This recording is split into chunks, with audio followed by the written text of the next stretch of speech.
How to create tables on Canva. First thing you have to do is open up any web browser you have on your PC, and then on the search bar search for canva.com. Hit enter and you'll be taken directly to Canva's official website. If you already have the app, that's alright as well. You could just go ahead and open up the app and make sure that you are logged into your account. Then you're going to have to create a new design.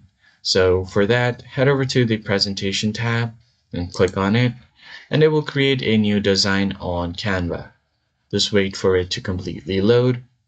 And once you get a blank canvas on your screen, what you're going to have to do next to insert tables is click on the elements option at the left side of your screen. So on these tabs, just select elements.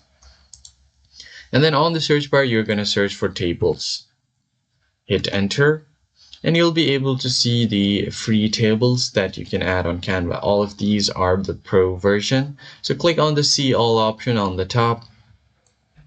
And then from here, you can insert any kind of table that you want. So let's say if I want to insert this plain blank table, I'm just going to drag and drop it on my blank canvas like so. And now you've successfully inserted a table. You can start writing on the table as well.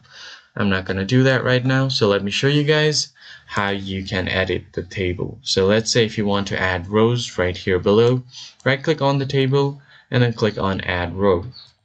And now a new row will be added. The same thing is for columns. You can right click on anywhere and then click on add columns. Now, as you can see, I have a 4x4 table as of now. So let's say if I want to delete this bottom row, what I'm going to do now is select any one of the cells at the bottom row, right click on it, and then click on delete row. And as you can see here, it will highlight the row that you want to delete. So if I just click on delete row, as you can see, the bottom row has been highlighted with the red color. If I click on it, the bottom row will be gone.